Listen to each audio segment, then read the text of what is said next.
easy question to answer, but really the answers that we tend to use are really superficial. We think of good design and we think of a pretty interface, or we think of a really easy to use mobile app or something like that. But that's a very limited part of design. For instance, designers aren't the only people who design. They're the people who say that they design. When you ask them what they do, they'll tell you, oh, I'm a designer, I design things. But design isn't like some artificially created thing that was invented for the software industry or for the people who call themselves designers. It's like a pretty well-established concept. And an easy way to think about it is just it's making decisions to accomplish something, whatever that thing is. So you could be, in the sense that we're used to thinking of, designing something by thinking really hard about how you design an interface to make it intuitive. And you could think of that thing that you want to accomplish as making an intuitive interface.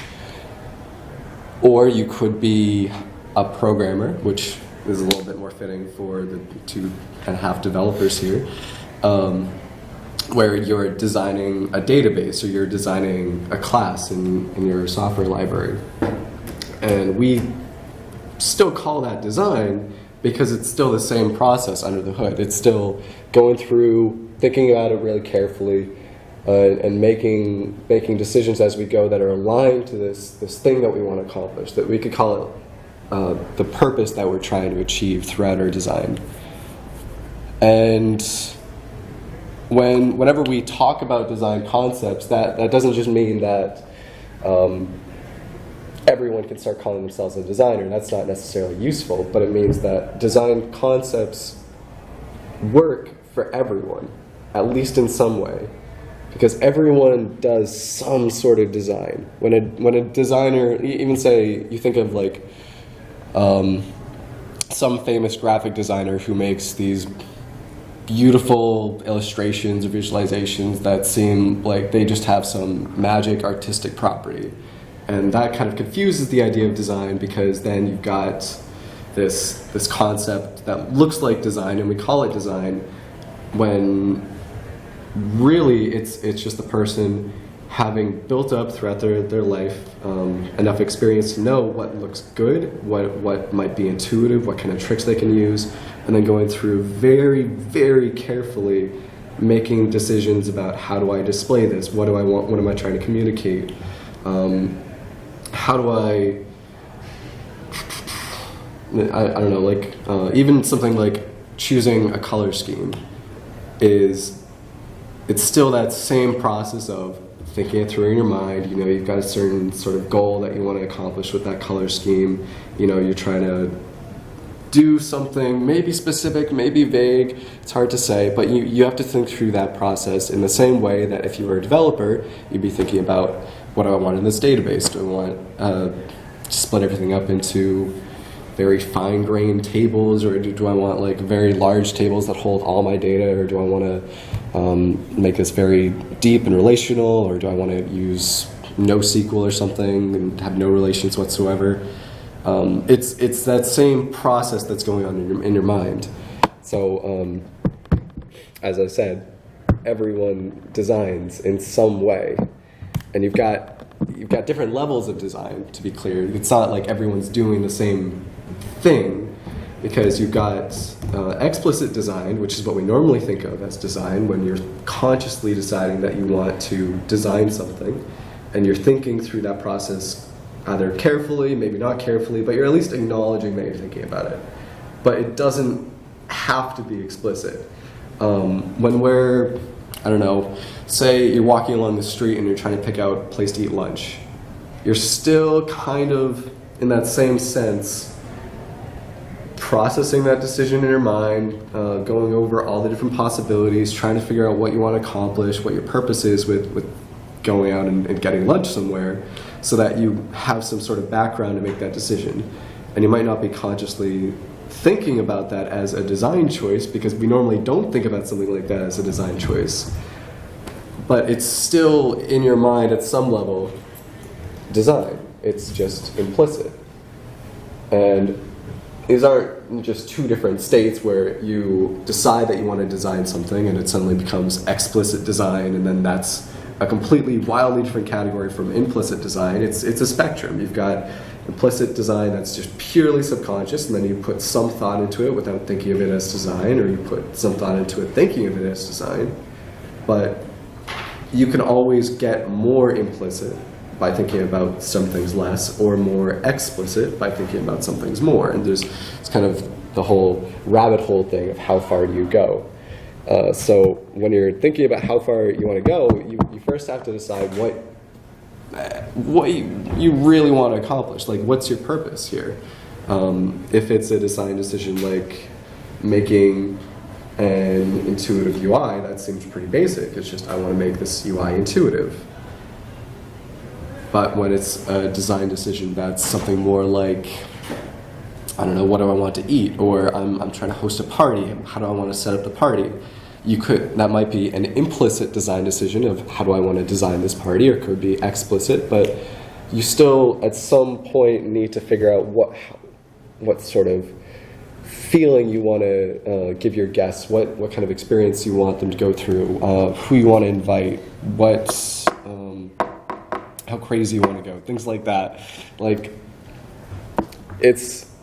you always have to have some sort of idea of purpose, but just like with that concept of designing, you can have implicit purpose and explicit purpose. And implicit purpose is what I was kind of referring to when you don't think necessarily about having that purpose. It's there, it has to be there. If you have no purpose whatsoever, then you basically can't make decisions unless you're just randomly picking options, but we're not good at stripping away purpose completely. Even when we think we're doing something completely randomly, there's still some sort of implicit purpose going on. And then on the opposite side of the spectrum, when you think about what you're trying to accomplish, you can call that explicit purpose, where you're acknowledging that there's something that you want to accomplish and you know what it is at some level. And just as an example of that, you think about Wikipedia. What is Wikipedia trying to accomplish? When we talk about Wikipedia, we normally say it's an online encyclopedia, and that's pretty descriptive. It tells you mostly what it does, how it works. If you've already used an encyclopedia before, then it's going to feel pretty natural to use Wikipedia. But that's an implicit purpose in the way that's using it, because that's just what pops into your head immediately. It's the natural purpose that you think of. And that's not necessarily a bad thing, but it's still almost definitely going to be naive in some way. It's going to be a little bit superficial. It's going to be what you subconsciously decide without being able to curate any part of that decision. And so that's fine, because then you just say, oh, well, I'll think this through more carefully when I make it and make it explicit. But you have to remember that because explicit purpose starts out as implicit purpose, like when you ask yourself, what am I trying to accomplish? You have to start out with what you already understand about what you're trying to accomplish and start building on to that. And because that implicit purpose that you have is usually pretty superficial and kind of naive, like I said, if you have just picked out an explicit purpose and you've taken it from your implicit purpose that you didn't even know you had, and then you say that's your purpose, and that's just as likely to be superficial or naive as the original implicit purpose, because you haven't really accomplished any extra thought. And that whole question of how you accomplish extra thought is important because it kind of changes where the design is going to go. If you go back to that Wikipedia example and you try to analyze Wikipedia as an online encyclopedia, you think about the whole crowdsourcing thing. So many teachers and professors have told their students, like, you can't use Wikipedia as a reputable source because it's not, because anyone can post whatever they want. And like, if you're judging Wikipedia as an online encyclopedia, that makes it significantly worse than even just a standard paper encyclopedia, because it might be more convenient, but it's much less reliable for the most part, especially when it first started up. So if the Wikipedia team might have very well gone and tried to make an online encyclopedia, going with that first explicit purpose that they took out of the implicit purpose. And there are a lot of pretty good online encyclopedias out there. They're still important, like Encyclopedia Britannica might be the biggest one, but you think about the last time you actually used that, and you realize that that little extra movement along that, from implicit to explicit, and then keeping your purpose more and more developed, changes the both what you're expecting to be able to create and what that has the potential to accomplish. So how do you kind of improve on that? How do you fix that problem and get away from the superficial, naive purpose that we're naturally going to come to? You have to focus it somehow. And one of the classic ways, I say classic, it's like 10 years old at this point, something like that. This guy named Simon Sinek, who came up with the concept of the golden circle, as he called it. And basically, like, the way it works is you got, this rates. There we go. So when you're thinking about a project, the most important thing to think about is what you're trying to make. If you don't know what you're trying to make, then that's kind of useless. You can't get very far. But in order to fully understand what you're trying to make, you have to understand how it's going to work. And that's kind of this inner level that the what is based on. And then inside of that inner level, what Simon Sinek suggests is the most powerful part of this concept is that you could notice that there's this driving factor of why on the inside. And you normally would think about what you want to make, ask how are you going to do it, and then finally maybe your marketing team would ask why you're doing it so that they can explain it to other people. Or if you're a good company, you might start with, you might actually start with why, as Simon Sinek suggests. But that doesn't actually change very much, because all that's doing is guaranteeing that you have an explicit purpose. That's kind of what that is. It's just like make it obvious that the purpose needs to exist. It always exists, whether you acknowledge it or not, and you just need to acknowledge it. But it doesn't actually work that way, because as I just said, and I feel like this isn't a big claim, our first idea of what our goals could be for something and what it's possible to accomplish with something are going to be pretty superficial, like I said. So you get to this point where you've got this why at the center, but it's just floating on its own. And you actually need to realize that this why is its own what, if you can keep with the what, why, how metaphor. So this has its own how, and it has its own why behind it. And if you want to understand why you're doing something with that initial explicit purpose that you create, you have to understand why is that why I'm doing it. And that sounds a little convoluted, but if you don't do that, then you're hoping that whatever came out of your brain when you asked yourself why you're doing it is going to be the right thing. And you might be right if you're really smart and really lucky, but you have to be both of those things. Being smart on its own isn't enough, and being lucky on its own isn't enough. So you have to keep digging further and further and figuring out where the base point is. Because at some point, like, it's always going to have to be floating on some level. There's no ground level of meaning that we can really reach. And if you want to learn more about that, read Nietzsche. But we can still find points that all of us can agree are at ground level. And usually the first couple ideas that we come up with aren't going to be the ground level. So let's go back to Wikipedia and ask, why Wikipedia? Why should that exist? Well, we've already got that explicit purpose that we came up with, which is pretty good. I'll just do this. This works. So we want to make an online encyclopedia.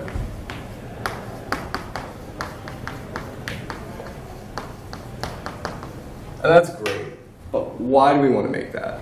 Because encyclopedias exist for a reason. Someone had to figure out the purpose of encyclopedias when they were making the first encyclopedia, otherwise it probably would have been pretty bad. And maybe you can argue that they didn't ask that question thoroughly enough, but an encyclopedia isn't valuable just because it's an encyclopedia. It's valuable because it kind of makes information more, it's like a repository of information. It's like all your information is in one spot.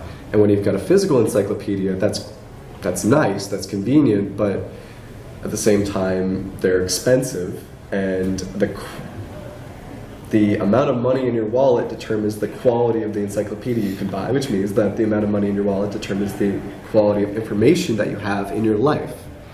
So Wikipedia goes one step further by explaining this as an online encyclopedia is important because it makes information more accessible. So in addition to having all the information in the same place, anyone can access it because it's on the internet, and anyone with a computer, which is a pretty basic standard these days, can get to it. But why is accessibility important? Just write that in.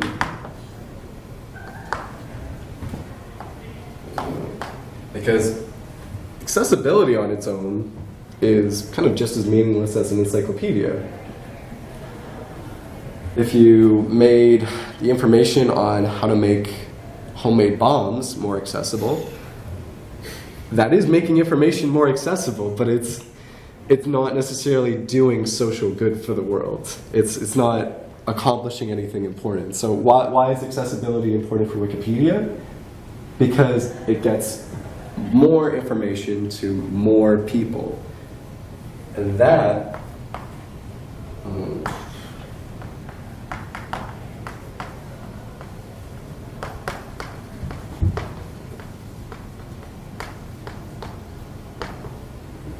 now we're starting to see a little bit more depth, a little bit more standalone meaning. But even then, why is that important? Why is it important that more people have more information? Because a lot of people already have information, but there's this disparity where you have these kind of gods who know pretty much everything that someone could think of needing to know, and then you have people who've learned from them, and then you have the average person who's usually never met any of these people, not even a single one. And that disparity doesn't need to exist, because the information exists, and information isn't hard to give to people because they might not be able to understand it necessarily, but distributing information isn't hard, and people can read the information, they can get to it, but there's just this disconnect where we have all this information and people can't get to it. So it's the why more information to more people is important is because, first of all, information is important on its own because it's very powerful. Information can make you a wiser person. It can make you a more powerful person in some cases. But when more people have it, then more humans on Earth have access to, or at least closer to, the full extent of human knowledge. And that's important because that last piece is where the crowdsourcing comes from. With like I said, if it was just an online encyclopedia, crowdsourcing would be bad, actively bad. If you just want it to be accessible, crowdsourcing seems kind of like a nice feature, but still, why? More information, more people. Still, crowdsourcing, does that just mean, I mean, it gets probably more information, but it's still kind of shaky. But that final step of fixing that disconnect is actually really important for crowdsourcing. That's one of the basic reasons why crowdsourcing was started up in the first place. Is like, you have people who can do this stuff, you have people who can teach, and you have people who can learn, but the people who can teach need a way to get the information to the people who can learn. And then you have Wikipedia. And if you go to the Wikimedia Foundation website and you look at their statement of purpose, it's pretty much exactly that. I believe it's something like, imagine a world in which every single human being has access to all of the knowledge ever found. And that is power. So what does that power look like? What kind of happens when we start to develop a purpose more? Is that just a vanity thing? Is it just like, is it nice? Well, you got to start out with these two ideas that I call inherent potential and expected potential. There's nothing really complicated about them. There's kind of a fun metaphor that makes this easy to think about, where you know that like there's some amount of potential that's inherent in either a person or an idea or a project, and you know that that exists. You know you'll never achieve that full potential, but you know it's kind of out there. And when, say, you're a little kid, you don't know much about the world, you don't know much about what's possible, and so your idea of how your actual life compares to this inherent potential is that you expect your potential to go just like wildly above anything that anyone could possibly achieve. And so your parents or your teachers, anyone around you, starts to adjust you and bring you back down into society's normal standards, and you're back to normal. And then you can function as a normal member of society. And that's important because if people couldn't do that, then, I mean, we'd have a lot of problems. So we need to have this weird, squiggly, I want to be a king, I want to be a rock star, I want to be a race car driver, and then you get back down to, I want to be, an accountant, I want to be a businessman, because that's actually functional. Yeah, web developer. But what happens is that when we get that correction, we then think that anything above that point that we believe in is naive. We think that, we forget about how much space there's still left between what's possible, that inherent potential in the world, and our expectation of that potential. And when it comes to technology, since we're all developers or software people, nobody really knows what to expect from that. Nobody really knows what this potential is. Nobody even knows what the inherent potential is. All we know is that it's a lot, because you look at a few hundred years ago, the printing press, it's so much more basic than the internet. It barely does even a small fraction of what the internet does. And yet the whole Protestant Reformation, which was a huge event that changed a lot of the world stage, at least in Europe, probably could only have happened with the printing press. Probably the scientific revolution needed the printing press, because you need ways to get that information around. And the scientific revolution then set off, well, every revolution since, which we've been very proudly reaping the gains. But we're only, if I want to be generous, 50 years into the computer revolution. We still have no idea what it really holds in store.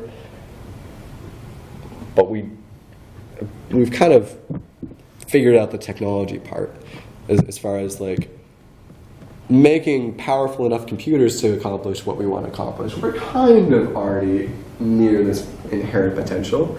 There's not that many applications where we need to get much more potential, but it's just what we actually do with that technology.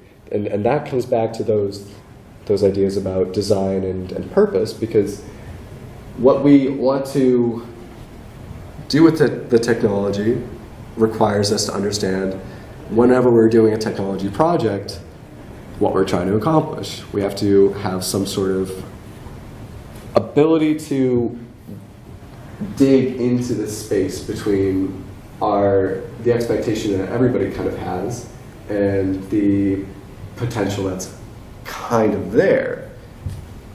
And we see that. We saw that with Wikipedia. We saw that with, you could argue, you could definitely say Google, because Google and search engines in general made it so that the whole internet, which previously was a very difficult thing to explore, is now so easy that even people who barely know how to send emails know how to Google stuff. And that means that the entirety of the internet is accessible to anyone who wants to get to it. Or you think of Uber. Uber's just an app. It's not even a very complicated idea, but it was able to disrupt an entire industry to the point where it might actually destroy that industry, the taxi industry. And you've got this whole physical world of people moving around and being taken wherever they want to go, and cars in the street, and people getting paid, and people kind of dedicating parts of their life to this system that is just an app. It's just a simple piece of technology that probably wasn't very hard to develop. I mean, I need to give them some credit. It was difficult, but on a scale of kind of world-changing ideas, it was very small. And yet it had such a big impact. And we know that those important ideas of like, what does the future hold? What does our present come from? It comes from some of those important ideas. It came from the printing press. Without the printing press, like I said, you pretty much couldn't have anything. Electricity, same deal. Internet, same deal. And the internet is extra important for this argument because the internet was literally an idea. It was an application of computers, which on their own don't necessarily lend themselves to that idea of having everyone connected. And as we saw in the keynote, it's intended to be available everywhere, and it's intended to be to contain everything. And that is a very ambitious idea that went way above what people expected from the technology at the time. And I mean, I'm not just saying that for the sake of my argument. I mean, you look at initial networking experiments. They started like 50s, 60s. The technology and the ideas for the internet were around for literally decades before people started realizing that this is a real possible thing that you can do something with. And that small group of people who realized that this space existed were able to take everyone's expectation and raise it past any point that anyone could have possibly expected. I mean, the internet revolution changed pretty much every major part of the human experience. And up until a little while ago, we had no way of doing pretty much anything other than a phone call with anyone more than, I don't know, 100 feet away from us. So that's a pretty influential idea. And critically, when you come up with those ideas, the way you design them and how you shape their purpose, or your expectation of their purpose, that is, decides how they're going to affect history or how they're going to affect the future. As I said with Wikipedia, if that idea was left at its most basic level, it would have still been important, but the fact that the creators of Wikipedia put that extra effort into designing the very purpose behind it, what they were trying to accomplish, before even trying to tackle how do you make this, how do you make it intuitive, how do you make it user-friendly, how do you make it pleasant. Those are all good considerations, but they're all completely secondary to what it's trying to accomplish in the first place. You can't have that, any real questions about intuitiveness or user-friendliness or user experience without having a solid foundation of how you focused your intent behind your idea. And we're all Americans. We all love capitalism. Capitalism is important because it means that pretty much everyone in a country can have an influence on the economy, can grow the economy, can put their ideas out there in the economy. And that took it from a point of pre-capitalism where you kind of had like a mercantile class that saw over most of the commerce and things worked pretty well. But once you had capitalism, technology just skyrocketed because, well, I can't just say this is the only reason, but in large part because you just have so many more people working on things. And as a closing point, if enough people were able to kind of shift their perspective on the design of things or their ideas of how they shape the purpose of their projects, away from the entrepreneurial, make money, contribute to the economy, kind of make a name for myself, that very important mindset, and move their mindset a little bit more towards this idea right here about how their ideas could potentially impact the human experience as a whole, impact the entire world, not just on a sense of scale, but on a sense of actually changing the fundamental laws that we have to abide by, like for instance with the internet, having very little way to communicate with people. And if we had the number of people designing things and making things and creating technology and software, which is massive. If you look at the number of websites out there, it's insane. And you know how much effort it takes to make a website because you guys are making websites or making things similar at least. So there's just an absurd amount of effort going into this stuff. And if it were focused properly, just imagine what that could do to the world. So let's, as just a closing idea, let's be successful. Let's make great stuff, but let's make sure that we understand the future that we're creating with the stuff we're designing. And that's it. Any questions? I have a question. I'm sorry, I missed the first part, so you can tell me to listen to the audio later. But at what point do we know, like, based on that thing you're just erasing,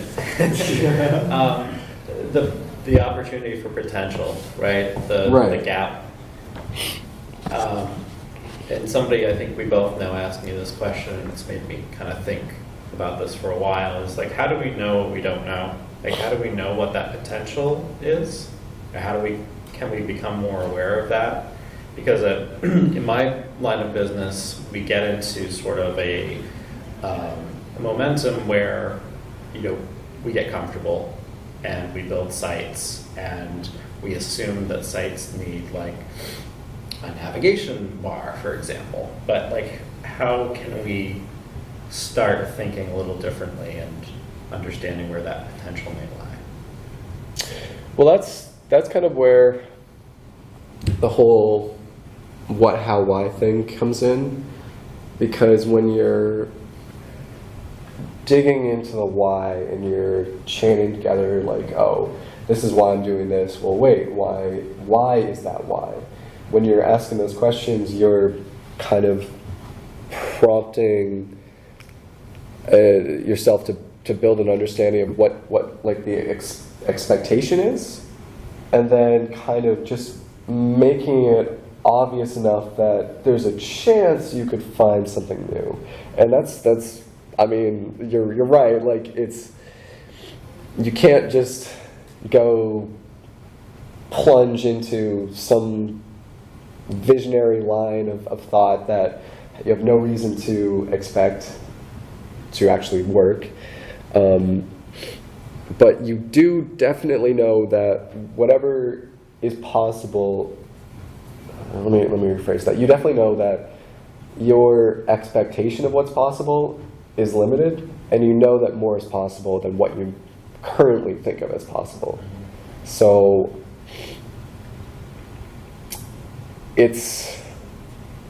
you kind of have to build it for yourself.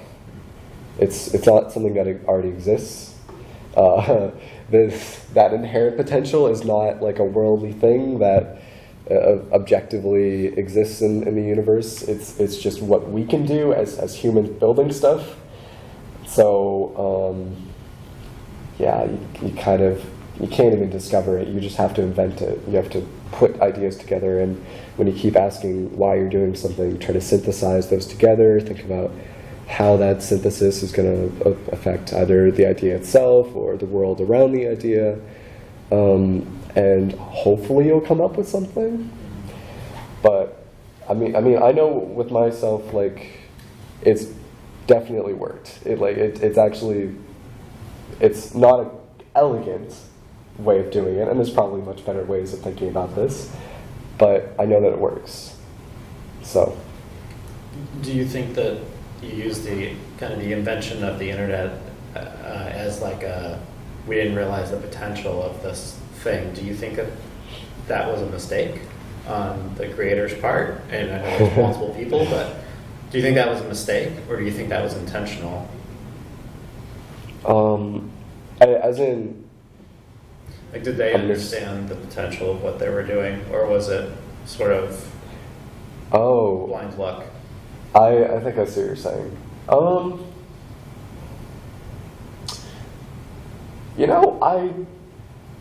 I want to say that it was intentional, but at this point, it's worked. So I kind of had to say that it doesn't matter. Although, I mean, if it was possible for the internet to be better, maybe we missed out on a better internet. Mm-hmm. So. Yeah, I think that's where I'm going with that. Is we're kind of assuming that we know that it was this great amazing thing and that it's met its potential, whatever. But I wonder if we should question that and ask why. I think I trust the people in the future to reinvent it if they need to, just like they reinvented the printing press. We all know for certain that email is not as good as it could be. Yeah. And email was one of the first applications we had. It So. works perfectly for everything, and we haven't managed to reinvent that. So, yeah, there's definitely, a lot of, hindsight, you should always be able to say some things that did better. The fact that it's not immediately obvious with the web and the internet is pretty awesome. But the coordination problems of improving something after it's already got the network effects going, like that's where, like, Sid have said that knowledge is power. I'm on this stick that, knowledge isn't power. Like, organization, coordination, like actual capacity to do something about what you know is where the power comes in. And so that's the pieces to, like, once you've decided that something needs to change, like, where do you go from there?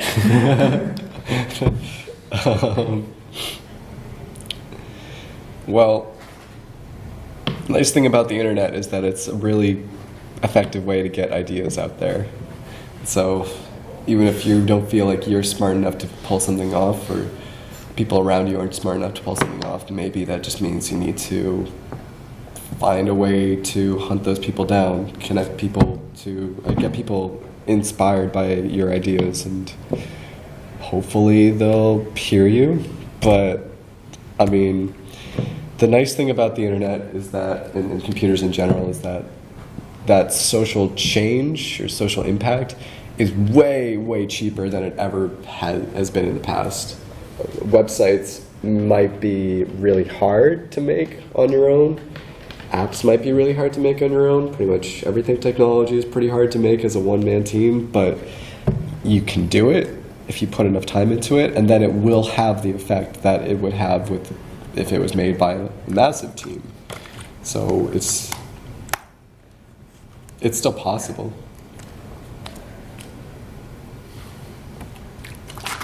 Cool. Thank you. Thank you.